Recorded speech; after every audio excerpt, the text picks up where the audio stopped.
1.854 trillion naira appropriation bill for the 2026 fiscal year to the State House of Assembly.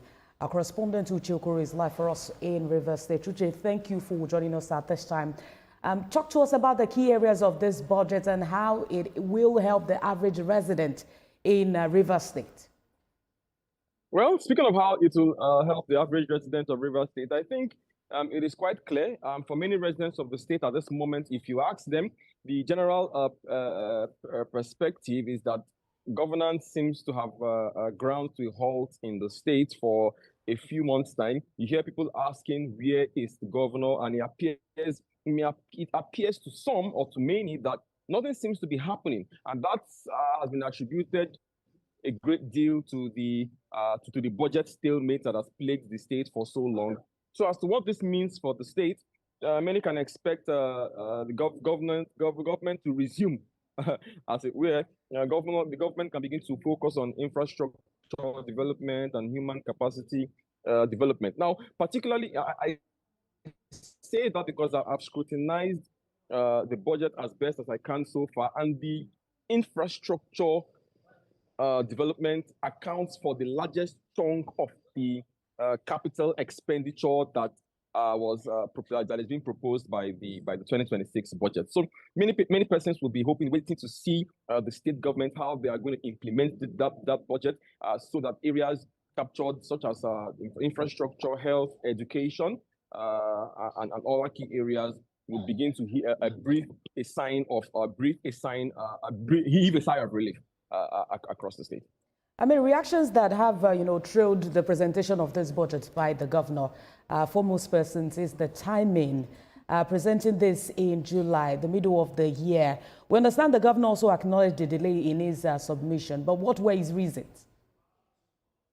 Well, I think the reasons are quite clear. They're in public domain. The governor has tried to present the budget a few times. There's been this stalemate.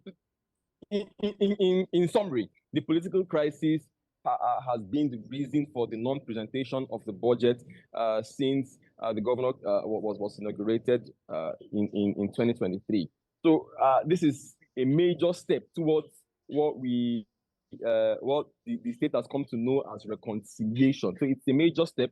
This is one of the key indicators that the executive and the legislature have indeed taking steps to put their past behind the interest of the state. Now, both the governor, it wasn't just the governor who acknowledged the late presentation, the speaker as well also noted the same and urged the governor to hit the ground running. He also assured that just like the House gave speedy approval to the medium-term expenditure framework, the MTEF, the Assembly would also do the same to the budget. Even though the governor, the speaker didn't use the word accelerated hearing, but the body language, and if we were to interpret his comments, we can expect that the Assembly would give accelerated hearing to the budget when it comes up for second reading at the adjourned date. That's on the 20th of this month. They would further deliberate on the budget and make progress with it. The Senate has lost 6 months so far in 2026. I do not expect the House to sit on this when the budget comes again to the floor of the House for second reading and further deliberations. We understand from what you sent to us, the state projects a 24% increase in operating revenue, improved derivation revenue, and increased internally generated revenue through this budget. Talk to us about these areas that are likely to generate revenue for the state within this budget. As you know, a lot more money is coming into the state now, thanks to one or two policies of Mr. President. States can now boast of receiving much more money, and as the Assembly put it, far much more money than their predecessors. I'm speaking not just about Rivers State. This affects the 36 states. So more money is coming in from FAC.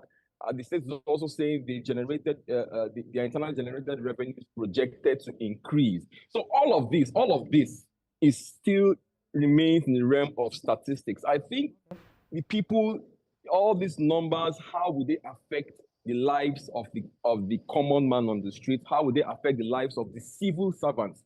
Are we going to look at how would this translate to the increased minimum wage, cost of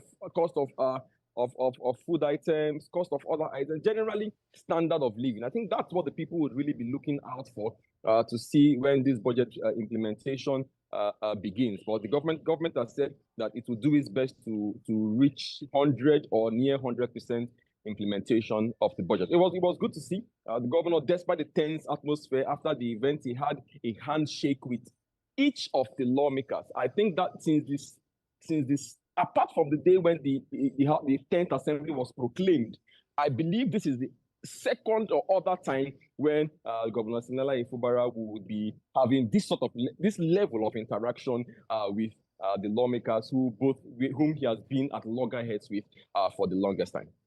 Well, we look forward to more collaboration between both sides as this budget has now been presented. Thank you for talking to us at this time. That's our correspondent live for us in Rivers State, Uchilkuru.